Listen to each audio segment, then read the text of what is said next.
Hello बच्चों, I am Rashmi your maths teacher. तो इस वीडियो में आज हम देख रहे हैं हमारा chapter number 11 three dimensional geometry, जिसकी एक्सरसाइज 11.1 का इंट्रोडक्शन हम यहाँ पे देख रहे हैं। तो इंट्रोडक्शन बहुत इंपॉर्टेंट है। एक्सरसाइज तो आपकी बहुत सिंपल है और इस एक्सरसाइज को करने से पहले आपको चैप्टर नंबर 10 अच्छे से सॉल्व करना है, क्योंकि चैप्टर नंबर 10 में हमने पढ़ा था वेक्टर और थ्री डायमेंशनल ज्योमेट्री में हम सब कुछ लाइन के बारे में पढ़ने वाले हैं। तो वेक्टर और लाइन में सिर्फ एक ही डिफरेंस है कि वेक्टर का initial point terminal point given होता है, लेकिन लाइन में ऐसा कुछ नहीं होता है। लाइन पूरी इनफाइनेटली आपकी बढ़ सकती है। ये एक डायरेक्शन में बढ़ती है, जबकि ये दोनों डायरेक्शन में बढ़ सकते हैं। तो बस इस एक डिफरेंस के अलावा बाकी सारी चीजें जो हमने पढ़ी है वो सारी की सारी यहाँ पर सेम ही रहेगी, बट कुछ इसमें एड ऑन हो जाएगी, क्योंकि ये दोनों तरफ से यहाँ पे क्या कर रहा है, बढ़ रहा है। तो ये भी हमने थ्री डायमेंशन में पढ़ा, ये भी हम यहाँ पे थ्री डायमेंशन में ही पढ़ेंगे।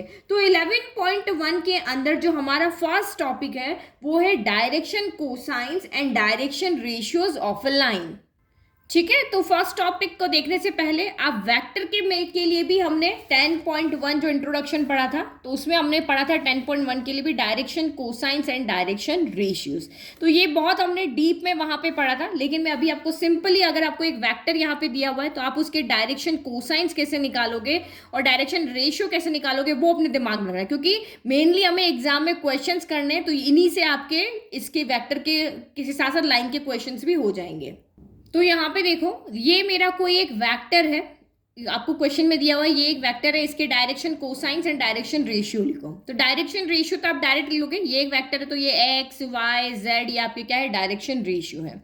बट डायरेक्शन कोसाइन लिखने के लिए हमें इसका यूनिट वेक्टर फाइंड करना होता था। यूनिट वेक्टर फाइंड करने का हमारे पास ये फॉर्मूला था कि उस वेक्टर को उसी के मैग्नीट्यूड से डिवाइड कर दो। मैग्नीट्यूड आपका क्या होता था, under root of x square plus y square plus z square. तो हमने जब इसका यूनिट वेक्टर फाइंड किया तो मान लो कि ये वेक्टर हमारे पास आया, तो अब जो आई जे के कोफिशिएंट है वो आपके डायरेक्शन कोसाइंस होते थे।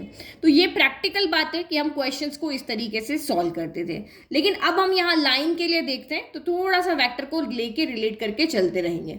तो हम हमारे टॉपिक पे आ जाते हैं, direction cosines and direction ratios of a line. तो आप यहाँ पे देखो, वेक्टर से रिलेट करके पढ़ रहे हैं, तो मैंने यहाँ थ्री डायमेंशन में कोई एक पॉइंट ले लिया है, यहाँ पर P ले लिया। ठीक है, अब इस पॉइंट P का हम यहाँ पे क्या निकालते थे, पोजीशन वेक्टर निकालते थे। भाई इसका पोजीशन क्या है, तो जिसको हम R वेक्टर से यहाँ पे क्या करते थे, डिनोट करते थे।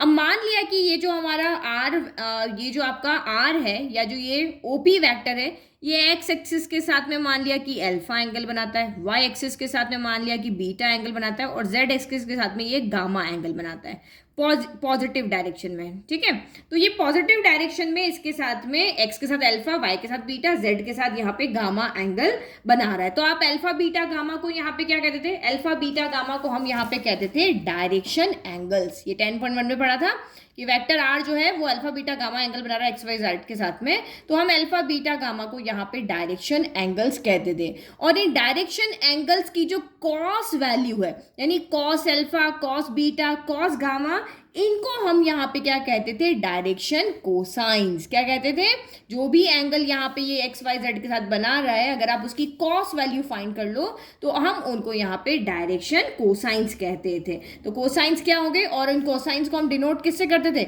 LMN से। यहाँ याद हो गया पूरा यही सारा।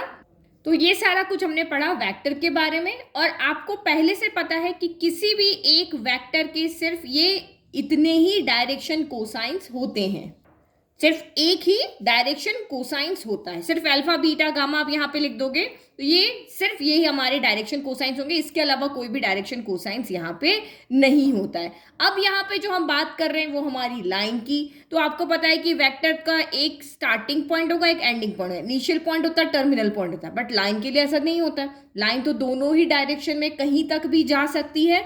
तो इसका मतलब क्या लाइन के भी सिर्फ यही डायरेक्शन कोसाइंस होंगे? नहीं, क्योंकि यहाँ पे जो वेक्टर है वो एक डायरेक्शन में बढ़ रहा है, तो सिर्फ एक्स एक्सिस के साथ अल्फा बीटा गामा एक एक एंगल ही बना रहा है। लेकिन अगर मैं इसको और आगे यहाँ पे बढ़ा दूं तो यहाँ पे और एंगल बनेंगे, और जो लाइन होगा उसके एक डायरेक्शन कोसाइंस ना हो करके, क्योंकि वो इधर भी बढ़ सकती है इधर भी बढ़ सकती है, तो उसके दो डायरेक्शन कोसाइंस होंगे। ठीक है, जैसे यहाँ पे देखो, ये है मेरा वेक्टर और यहाँ पे ये है मेरी लाइन। ये लाइन मेरी क्या है, यहाँ पे L ले लिया। ठीक है, अब इधर भी बढ़ सकती है, इधर भी बढ़ सकती है। तो आप देखो, अगर ये एक्स एक्सिस के साथ में यहाँ पे कौन सा एंगल बना रही है, हमारा अल्फा एंगल बना रही थी, तो ये लाइन है, ये भी तो एक्स एक्सिस के साथ में एंगल बना रही है, ये वाला एंगल बना रही है। और ये एंगल हम यहाँ पे फाइंड कर सकते हैं। कैसे फाइंड कर सकते हो? आपको बताइए, स्ट्रेट लाइन है, स्ट्रेट लाइन पे टोटल कितना एंगल बनता है? 180 डिग्री का एंगल बनता है। अब मान लिया ये लाइन जो है, ये लाइन जो है वो एक्स एक्सिस को यहाँ पर आकर के कट कर रही है, तो ये एंगल अगर मेरा यहाँ पर अल्फा हुआ, तो ये एंगल कितना हुआ? पाई माइनस अल्फा हो गया, क्योंकि टोटल एंगल 180 है। तो 180, ये अगर 30 है तो ये 180 माइनस 30 है, ये अगर 90 है तो 180 माइनस 90 है। तो इसका मतलब ये एंगल अगर अल्फा है, तो ये वाला एंगल जो इतना सा एंगल है वो मेरा यहाँ पे कितना हो जाएगा? पाई माइनस का अल्फा। अगर ये वाई एक्सिस के साथ में यही लाइन जो है वो मेरा यहाँ पर बीटा एंगल बना रही है, तो बचा हुआ एंगल यहाँ पे क्या हो जाएगा? Pi minus beta. अगर ये जेड एक्सिस के साथ में गामा एंगल बना रही, तो बचा हुआ एंगल क्या हो जाएगा? Z minus gamma. ऐसे ही होगा ना। तो इसका मतलब, क्योंकि हमारा वेक्टर एक ही तरफ एक्सटेंड होता है और लाइन हमारी दोनों तरफ एक्सटेंड होती है, तो वो दो एंगल्स बनाएगी। जैसे यहाँ पे एलिमेंट था cos alpha, cos beta, cos gamma, तो यहाँ के लिए भी आपके एंगल बनेंगे। तो देखो कैसे बनेंगे। तो ये एंगल हमारे अल्फा बीटा गामा थे, तो ये दूसरे एंगल जो बनेंगे वो पाई माइनस अल्फा बनेगा, पाई माइनस बीटा बनेगा और पाई माइनस गामा बनेगा। क्योंकि एक स्ट्रेट लाइन है, एक्स का तो मैंने आपको दिखा दिया, ये मेरी यहाँ पे एक्स एक्सिस है, ये मेरी यहाँ पे क्या है? एक्स एक्सिस है। तो अगर यहाँ पे वाई एक्सिस होगी तो उसके साथ भी यही होगा, जेड होगी तो उसके साथ भी यही होगा। अब हमें डायरेक्शन कोसाइंस निकालने हैं, तो आप इनके यहाँ पे क्या कर दोगे? कॉस ले लोगे।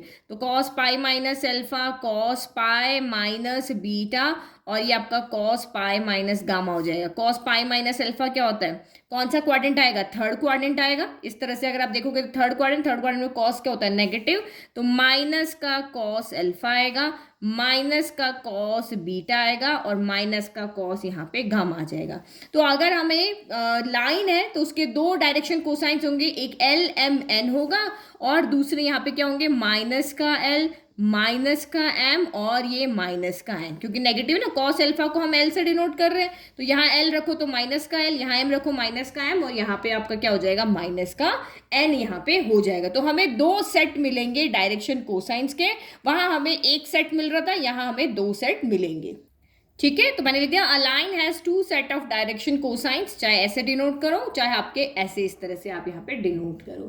तो ये बात आपको समझ में आ गई। तो देखो, वेक्टर भी इसमें इंक्लूड हो ही रहा है, क्योंकि अगर आप मैं यहाँ से यहाँ तक देखूँ तो ये क्या है? मेरा वेक्टर है। तो जहां जहां हमारी लाइन की बात होगी वहां हम वेक्टर को घुसा करके और उसको समझते यहाँ पर जाएंगे। तो बस लाइन के दोनों तरफ से बढ़ सकती है, इसलिए दो हो गए, और आपकी जो यहाँ पर वेक्टर है वो एक तरफ बढ़ सकता है, इसलिए एक काम यहाँ पे एक ही डायरेक्शन कोसाइंस का यहाँ पर सेट आएगा। तो ये हो गया डायरेक्शन कोसाइंस। अब देखते हैं डायरेक्शन रेशियो क्या होता है। तो direction ratio of a line, तो सबसे पहले देखो, जस्ट अभी मैंने आपको डेफिनेशन में बताया था कि आपको वेक्टर के लिए बताया था कि एक वेक्टर आपको दिया हुआ एक्स आई प्लस वाई जे प्लस जेड के, तो इसमें एक्स वाई जेड जो स्केलर कंपोनेंट है वो आपके डायरेक्शन रेशियो होते हैं। लेकिन कब होते हैं तो वो भी देखो।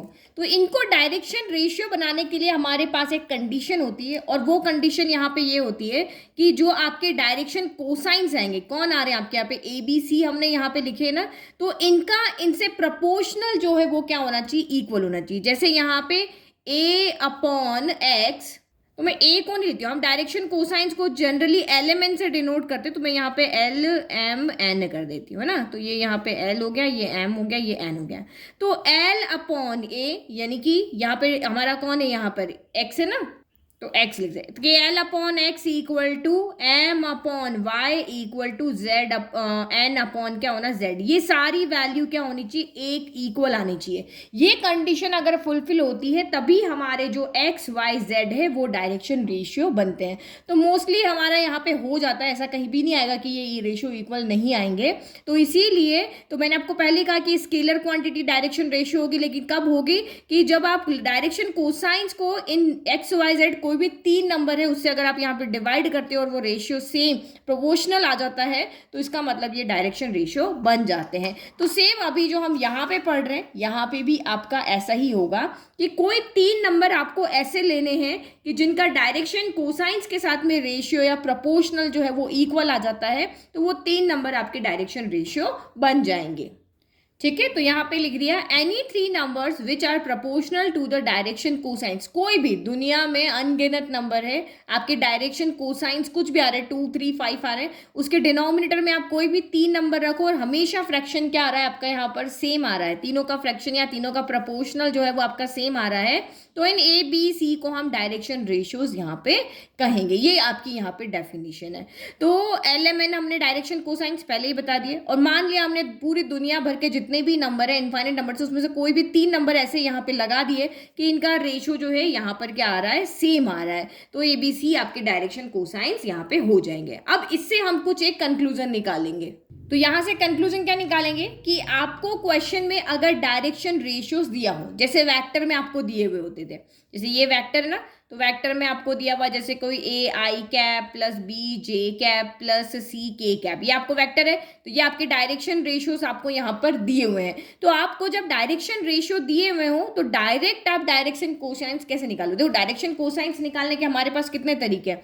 पहला तो ये कि हमें अल्फा बीटा गामा दे दिया हो, अगर मुझे अल्फा बीटा गामा यहाँ पे दिया हुआ होगा तो मैं यहाँ पे सीधा का सीधा cos alpha cos beta cos gamma निकाल लूंगी, या फिर ये दूसरा वाला, इसमें यहाँ लाइन के लिए 2 है ना, तो यहाँ वैल्यू रख करके सीधा एल एम एन आ जाएगा। अब मुझे यहाँ पे एंगल ना दे करके अगर मुझे डायरेक्शन रेशियोज दिया हो, यानी मुझे ए बी सी दिया हो, तब मैं डायरेक्शन कोसाइंस कैसे निकालूंगी, तो यहाँ से हम वो फॉर्मूला डिराइव कर रहे हैं। आपने ये चीज वेक्टर में भी पढ़ी थी कि अगर मुझे यहाँ पे कहा है तो मैं यूनिट वेक्टर निकाल लूँ, vector A upon magnitude of vector A, और तो अब जो हमारा वेक्टर आएगा तो उसके जो कॉफिशिएंट होंगे वही हमारे यहाँ पे डायरेक्शन कोसाइंस होंगे। ये मैंने आपको भी पढ़ाया था ना, ये कि आप अपने वेक्टर को यूनिट वेक्टर में चेंज कर दोगे तो अब जो कॉफिशिएंट होंगे वो डायरेक्शन कोसाइंस होंगे। 2 तरीके हमने वहां पढ़े थे और यहाँ पे भी हम सेम पढ़ेंगे। तो यहाँ हम फॉर्मूला निकालते हैं कि जब मुझे direction ratios a b c given है तो मैं एल एम एन कैसे यहाँ पे निकालूंगी।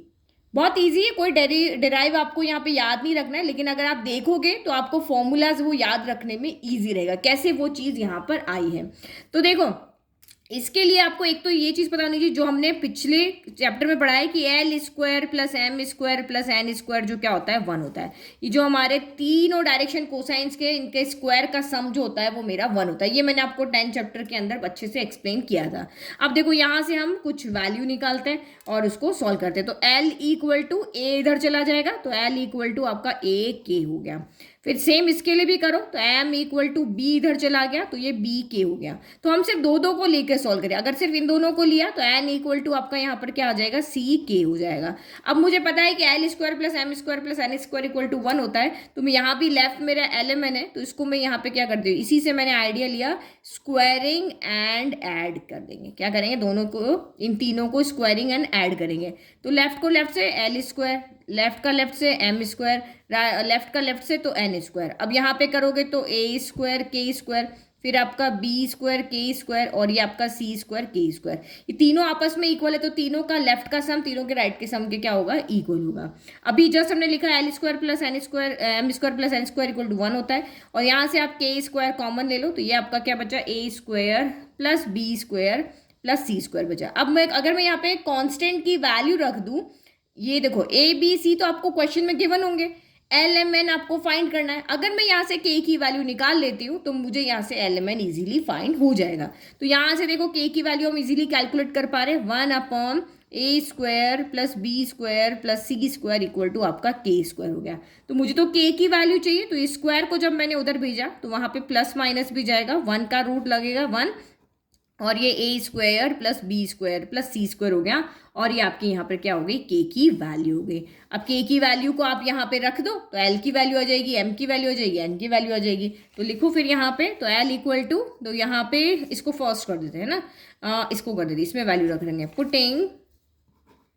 Putting value. यही वही चीज़ है जो हमने वहाँ पे की थी यूनिट वेक्टर फाइंड करने के लिए, सेम यहाँ पे भी हम वही कर रहे हैं, पुटिंग वैल्यू ऑफ के इन इक्वेशन नंबर फर्स्ट। तो यहाँ से एल कितना आ जाएगा, ए इंटू दिस, तो प्लस माइनस आएगी, तो एल इक्वल टू आपका कितना हो जाएगा, प्लस माइनस ए वहाँ पे है ये, और के की वैल्यू क्या है 1 अपॉन समथिंग, तो यहाँ पे भी ए अपॉन समथिंग हो जाएगी, तो A upon in a root of A square plus B square plus C square. तो वहाँ पे भी तो हम यही कर रहे थे, यहाँ पे ए क्या है, एक नंबर है, जबकि वहाँ पे हमारा ऊपर क्या रखते थे, हम पूरे के पूरे वेक्टर को रखते थे, यही कर रहे थे ना, वेक्टर ए, यानी आपको कोफिशिएंट निकालना है। तो जब हम इसको सॉल्व कर रहे थे तो ये इसी फॉर्म में आ रहा था, देखो एक्स आई कैप प्लस, इसको सॉल्व करोगे ना तो ये इसी तरीके से आ रहा है, ये आपके डायरेक्शन कोसाइंस बनते थे।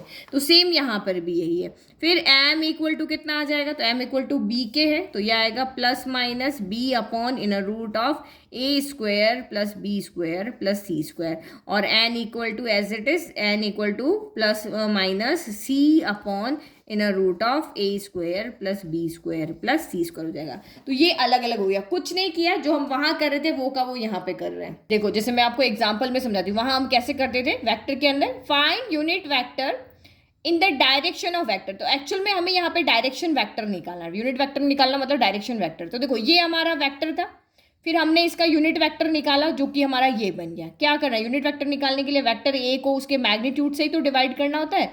तो ये आपका वेक्टर है, तो 2 3 1 यहाँ पे क्या है, डायरेक्शन रेशियो है। लेकिन 2/√14, 3/√14, 1/√14 यहाँ पे क्या है, डायरेक्शन कोसाइंस है। तो सेम ये 2/√14 आ रहा है, तो सेम यहाँ पे भी ऐसे ही आएगा। ए तो देखो ये आपका ए कितना है, यहाँ पे 2 है ना, बी कितना है 3 है, सी कितना है 1 है, तो देखो 2 3 1 है। और नीचे मैग्नीट्यूड ऑफ ए इसी फॉर्मूले से तो आता है, under root of x square plus y square plus z square. तो यहाँ पे भी वो यार under root of A square plus B square plus C square, और ऊपर जो हमारे डायरेक्शन रेशियो थे वो की वही है। तो कुछ नया नहीं किया, बस वहां पे सारे प्लस होते थे, यहाँ पे हमारे पास 2 2 आ रहे हैं। 2 2 क्यों आ रहे हैं, क्योंकि यहाँ पे डायरेक्शन कोसाइंस जो है वो हमारी लाइन जो है वो दो तरह से एक्सटेंड हो रही है। तो ऊपर जो जा रही है उसके लिए पॉजिटिव वाले, जो नीचे की तरफ जा रही है उसके लिए यहाँ पे आपके नेगेटिव वाले। तो अभी जस्ट मैंने आपको बताया कि किसी भी लाइन है उसके डायरेक्शन कोसाइंस एक ही होते हैं।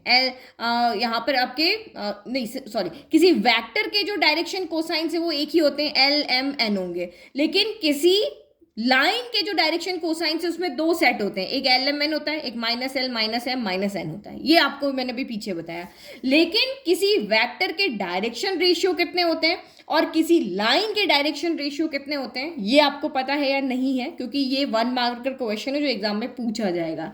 तो देखो आप यहाँ पे क्या कर रहे हो कि ये ए बी सी नंबर है, कोई रैंडम आप यहाँ पे चूज कर रहे हो अपने मन से, कोई भी, कि ये एल एम एन है, ये डायरेक्शन कोसाइन से। अब हमें ए बी सी ऐसा चूज करना है कि ये आपका जो यहाँ पे रेशियो है वो प्रोपोर्शनल आ जाए। तो आप यहाँ पे हजारों नंबर रख सकते हो, मैं 1 1 1 रख सकती हूँ, मैं 2 2 2 रख सकती हूँ, मैं ऐसा अपनी मर्जी से कोई भी नंबर, दोनों ही कंडीशन में, वेक्टर की कंडीशन में भी और लाइन की कंडीशन में भी मैं यहाँ पे मर्जी हो ऐसे नंबर बना सकती हूँ, क्योंकि मेरा सिर्फ एक कंडीशन है कि इनका रेशियो प्रोपोर्शनल होना चाहिए।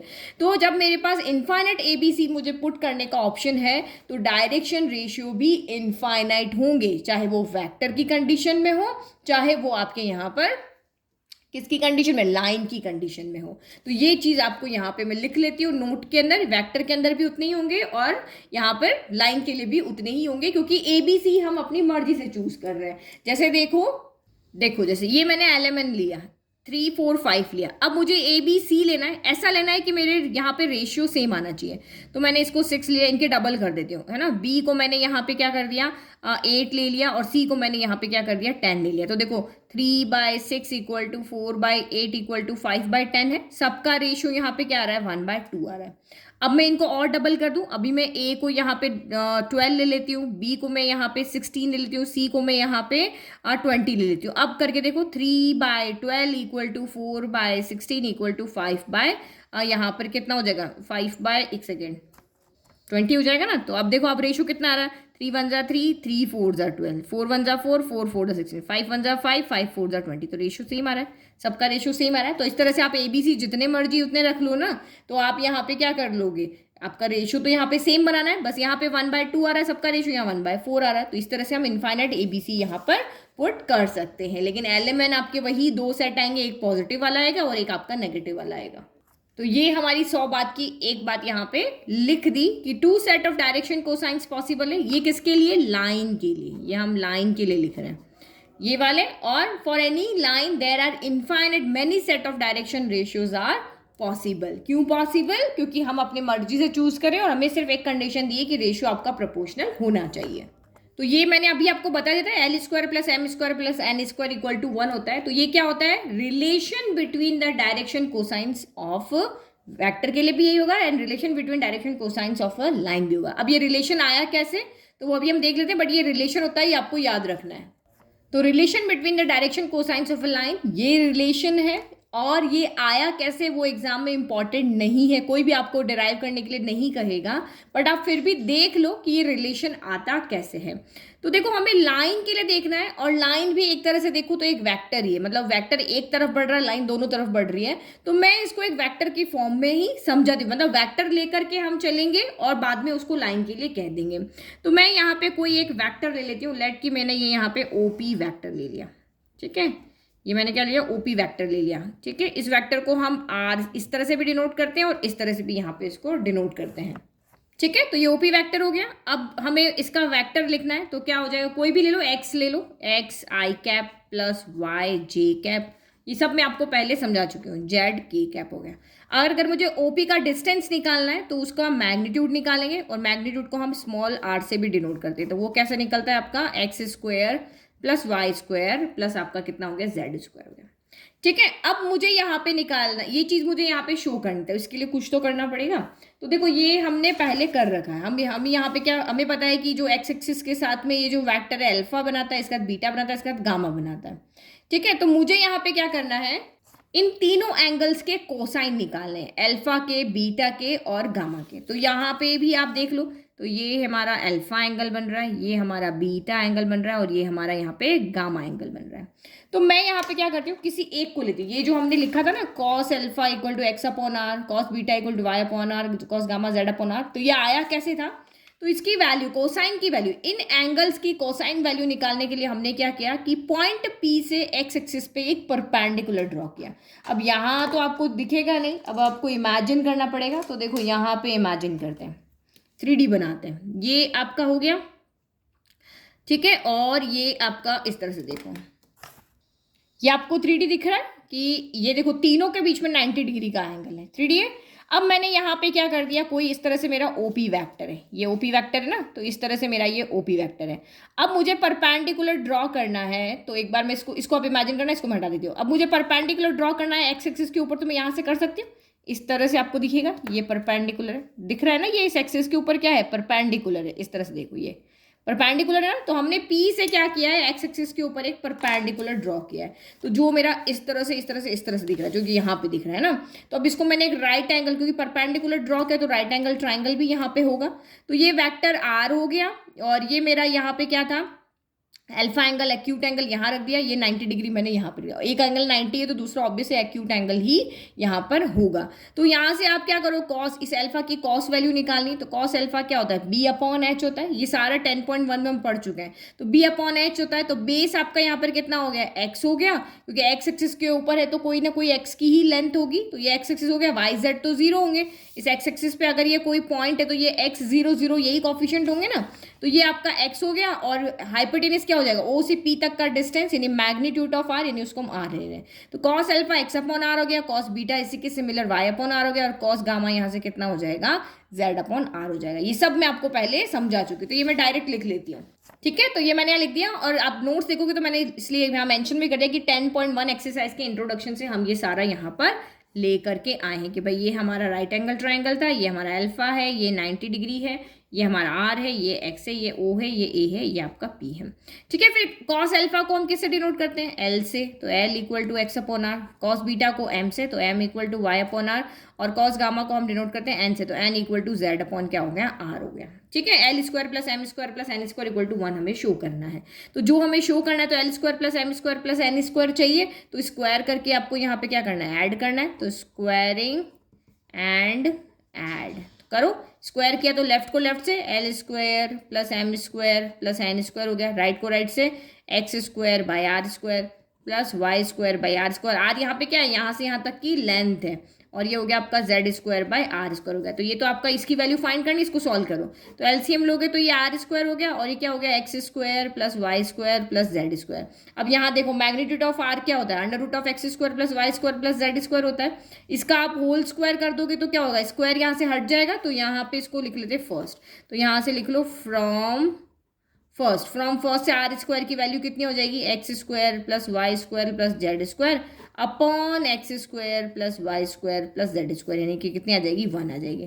तो दिस एम्प्लाइज, यहाँ से हमने क्या शो कर दिया, x l square plus m square plus n square equal to 1 होता है, यानी कि तीनों ही डायरेक्शन कोसाइंस के स्क्वायर का सम किसके इक्वल आता है, 1 के इक्वल आता है। नाउ नेक्स्ट टॉपिक है हमारा direction cosines of a line passing through 2 points. तो अभी तक हमने डायरेक्शन कोसाइंस फाइंड करने के 2 तरीके पढ़े हैं। फर्स्ट, आपको अगर अल्फा बीटा गामा दिया है तो आप सीधा का सीधा cos alpha cos beta cos gamma निकाल दोगे। ये हमने सबसे फर्स्ट वाले पेज पे पढ़ा। ये देखो, अगर आपको अल्फा बीटा गामा गिवन है तो आप सीधा यहाँ से एलिमेंट, हमारे डायरेक्शन कोसाइंस है ना, तो यहाँ वैल्यू को पुट करके और आप यहाँ पे एलिमेंट को फाइंड कर लोगे जो भी है, ठीक है। फिर दोनों होने चाहिए, तो बस ये फाइंड करके एक के बाद एक बार आप प्लस लगा दोगे, एक बार आप माइनस लगा दोगे। पहला मेथड तो हमारा ये हुआ। फिर दूसरा मेथड हमने यहाँ पे सीखा था ये वाला, कि अगर आपको अल्फा बीटा गामा ना दे करके आपको डायरेक्शन रेशियो एबीसी गिवन है तो डायरेक्शन कोसाइंस कैसे फाइंड करोगे। तो ये रहा हमारा फॉर्मूला कि हमें अगर एबीसी गिवन है तो A upon inner root of A square plus B square plus C square रखेंगे तो एल आ जाएगा। एम के लिए ये करेंगे और एन के लिए ये करेंगे। अब तीसरा मेथड यहाँ पे कह रहे हैं कि भाई हम तो एंगल भी ना दें, हम डायरेक्शन रेशियो भी ना दें, हम यहाँ पे क्या कर देते हैं, लाइन जिस कोई भी 2 पॉइंट से पास हो रही है वो दोनों आपको पॉइंट देते हैं। तो ये सेम हमने मेथड जो है वो वेक्टर के लिए भी पढ़ा हुआ है। ये देखो, ये रहा वेक्टर जॉइनिंग 2 पॉइंट्स। तो यहाँ पे भी आपको क्या करना था, डायरेक्शन कोसाइंस निकालने होते थे। तो यहाँ तो डायरेक्शन कोसाइंस निकालना बहुत इजी था, क्योंकि अगर आप P1 से P2 तक जो वेक्टर जा रहा है वो वेक्टर अगर यहाँ पे निकाल लो तो उसका यूनिट वेक्टर निकाल करके हम इजीली कर लेते थे। तो ये P1 P2 वेक्टर हम कैसे निकालते थे, तो 2 तरीके हमारे पास होते थे। या तो आप इनके पोजीशन वेक्टर निकालो फिर उसको सॉल्व करो, या P1 P2 सीधा आ जाता है x2 माइनस x1 I1। ये रहा P1 P2 वेक्टर हम इजीली निकालते हैं। x2 minus x1 I1 vector, y2 minus y1 j vector, z2 minus z1 k vector, यही हम निकाल लेते हैं। फिर इस वेक्टर को इसके मैग्नीट्यूड से आप डिवाइड कर दो तो आपके डायरेक्शन कोसाइंस यहाँ पर आ जाते थे। यही काम था ना यहाँ पे। तो सेम यहाँ पे भी ऐसे ही होगा कि आपको यहाँ पे क्या करना पड़ेगा, वही वेक्टर आपको दिए होंगे, इसको आप समझ लोगे ना तो सेम का सेम यही फॉर्मूला यहाँ पर है। ये देखो, मैंने आपको यहाँ पे पूरा का पूरा सॉल्व करके दिखाया था। भाई 2 पॉइंट अगर आपको दिए, इनिशियल पॉइंट टर्मिनल पॉइंट, आप वेक्टर इस तरह से बनाते थे। अब इसका यूनिट वेक्टर फाइंड करने के लिए बस इसको आपको इसके मैग्नीट्यूड से क्या करना था, डिवाइड कर लेना था। तो जो अगर आप यहाँ पे मैग्नीट्यूड से डिवाइड कर रहे थे तो एल यहाँ पे कैसे आ रहा था, एल आपका इसका कितना हो गया, x2 माइनस x1, और इसको इसके मैग्नीट्यूड से डिवाइड करो, यानी ये वाली पूरी चीज वहां आएगी। ये 3 फॉर्मूले हो गए। समझ में आ रहा, एल निकालने के लिए, एम निकालने के लिए, एन निकालने के लिए। अब यहाँ पे देखते हैं लाइन के लिए, ठीक है। तो हमने कोई यहाँ पे एक लाइन ले ली पी क्यू 3D के अंदर ही। अब हमें इसके लाइन को ज्वाइन करने वाले जो पॉइंट्स हैं या इस लाइन का हमें यहाँ पे क्या करना है, डायरेक्शन कोसाइंस फाइंड करना है। तो वो जो दिमाग में था ना वो बिल्कुल आप अपने वैसे के वैसे ही रखना, सेम जो हमने वहां किया था यही काम हम यहाँ पे करने वाले। क्योंकि यहाँ पे तो क्या होता है, ये आपका इनिशियल पॉइंट टर्मिनल पॉइंट है, डिस्टेंस का फॉर्मूला लगा देता है और आई कैप जे कैप की कैप कर देता है। सेम यहाँ पे भी हम ऐसे ही कर सकते हैं, लेकिन इसको सॉल्व करने का अलग तरीका है यहाँ पर। तो आप यहाँ पे क्या करोगे कि हम यहाँ पे परपेंडिकुलर ड्रॉ करेंगे पॉइंट पी से एक्सिस के ऊपर, है ना। तो एक्सिस के ऊपर जब आप यहाँ पे ड्रॉ कर रहे हो तो ये थोड़ा सा हवा में जाएगा इस तरह से, यहाँ से परपेंडिकुलर, क्योंकि 3D है, ये आपको इमेजिन करना है, ये 2D नहीं है कि सीधा आ जाएगा, है ना। तो ये यहाँ पे मैंने ले लिया, तो हमने परपेंडिकुलर ड्रॉ कर दिया यहाँ पे, और मैंने पी को एन से भी जोड़ेंगे। एक ट्राइंगल की फॉर्म यहाँ बना दी, क्योंकि हम कोसाइंस निकाल रहे हैं तो एक एंगल मिलेगा जिसकी कॉस वैल्यू निकालेंगे। तो आप देखो ये लाइन को अगर मैं यहाँ पे आगे बढ़ाती हूँ इस तरीके से, है ना, ये लाइन अगर मेरी इस तरीके से और आगे बढ़े तो z के साथ, ये z एक्सिस के साथ कितना एंगल बनाती है, गामा एंगल बनाती है। z एक्सिस के साथ में गामा एंगल यहाँ पर बनाएगी। तो ये एंगल गामा है, तो अगर मैं यहाँ पे इस तरह से लाइन को आगे बढ़ा दूँ तो ये एंगल भी मेरा कितना हो जाएगा, गामा हो जाएगा। ये तो सब चीज़ों को पता ही है ना आपको। ये दोनों लाइन एक दूसरे के पैरेलल है तो ये दोनों एंगल्स क्या हो जाएंगे, इक्वल। और ये z बन रहा है तो ये एंगल भी यहाँ पे कितना हो जाएगा, गामा हो जाएगा। ठीक है, तो ये गामा हो गया, ये 90 डिग्री हो गया। तो इसका मतलब एक्यूट एंगल यहाँ है तो ये बेस हो गया, ये आपका यहाँ पर परपेंडिकुलर हो गया, और ये आपका हाइपोटेन्यूज हो गया। तो निकालो फिर कॉस गामा। सबसे पहले हम कॉस गामा निकाल पा रहे हैं। तो कॉस कितना होता है, बी अपॉन एच होता है। तो बेस कितना है, तो बेस आपका एन क्यू है, तो ये एन क्यू हो गया। और हाइपोटेन्यूज कितना है, तो ये आपका यहाँ पर कितना है, पी क्यू है। एन क्यू अपॉन कितना हो गया, पी क्यू हो गया। तो देखो पी क्यू निकालने के लिए तो हमारे पास डिस्टेंस फॉर्मूला है। पी क्यू तो हम इजीली निकाले, 2 पॉइंट अगर मुझे गिवन है तो डिस्टेंस फॉर्मूला लगा सकते हैं हम यहाँ पे, x2 माइनस x1 का square plus y2 minus y1 का स्क्वायर प्लस आपका z2 माइनस z1 का स्क्वायर। अगर ये सारा आपके दिमाग में से ऊपर जा रहा है तो जो वेक्टर का किया था ना वही दिमाग में रख लो कि वेक्टर कैसे निकालेंगे, तो वही x2 minus x1 upon in root of this, जो मैंने वहां पे आपको समझाया था। ठीक है, तो ये डिराइव कोई आएगा नहीं, बट कैसे बनता है वो हम यहाँ पे आपको बता रहे हैं। अब अगर सेम अगर यहाँ पे बात करें, ये n q upon p q हो गया, तो देखो सबसे पहले एन क्यू निकालते हैं। तो एन क्यू कैसे निकालेंगे, तो ये पूरा जो है यहाँ से लेके यहाँ तक का डिस्टेंस कितना है, ये जेड के पैरेलल है, तो ये यहाँ से यहाँ तक डिस्टेंस कितना है आपका Z2 है, कितना Z2 है। और यहाँ से लेके यहाँ तक कितना है, तो ये Z1 है। क्योंकि देखो ये यहाँ से यहाँ तक आप चले हो तो ये कितना हो जाएगा, यहाँ पे या पूरा ही ले लो, ये कितना हो जाएगा आपका यहाँ पर Z1 हो जाएगा। अच्छा एक्स एक्सिस से काउंट करेंगे, सॉरी, है ना, यहाँ तक देख लो आप। और ये पूरा का पूरा कितना हो जाएगा, Z2 हो जाएगा। तो हमें तो इतना सा चाहिए, तो इस Z2 में से Z1 को सब्ट्रैक्ट कर दो, तो ये आपका कितना हो गया, Z2 minus Z1 upon PQ। PQ को भी हम PQ ही रख रहे हैं। तो कॉस गामा को देखते हुए हम कॉस अल्फा भी लिख सकते हैं। कॉस अल्फा कितना हो जाएगा, अगर गामा Z पे होता है तो Z2 माइनस Z1 है, अल्फा X पे होता है तो X2 माइनस X1 अपॉन क्या होगा, PQ।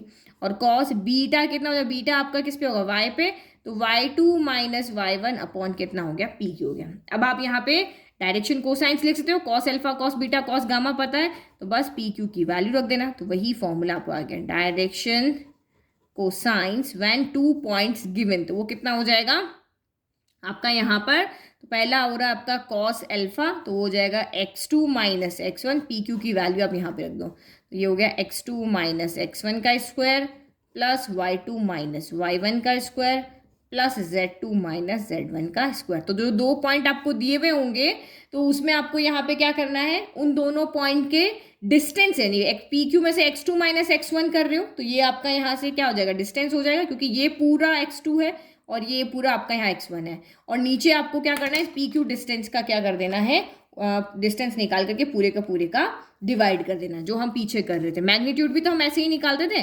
तो कॉस बीटा कितना हो जाएगा, तो ये हो जाएगा y2 minus y1 upon in root of same. ठीक है, तो ये हमारा यहाँ पर आ गया डायरेक्शन कोसाइंस आ गए। अब आपके यहाँ प्लस माइनस हो सकते हैं, क्योंकि हमें पता है 2 सेट्स हमें यहाँ पे मिलते हैं, तो आप जो वैल्यू निकालोगे उसके बाद उसका नेगेटिव साइन करके और उसके यहाँ पर दूसरी, ये LMN है, ये आपका यहाँ पर क्या L है, ये आपका M है और ये आपका N है, तो इसके बाकी के 3 निकालने के लिए minus L minus M minus N यहाँ पे कर दोगे।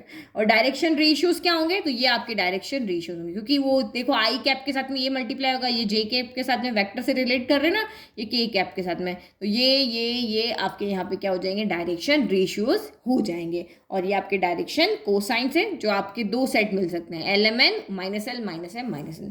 तो बस ये हमारा यहाँ पर हो गया है 11.1 का इंट्रोडक्शन। 11.1 एक्सरसाइज आप खुद से सॉल्व कर सकते हो, बहुत इजी एक्सरसाइज है, ओनली 5 क्वेश्चन है। तो वीडियो अगर पसंद आए तो लाइक करें, चैनल को सब्सक्राइब करें। Thank you.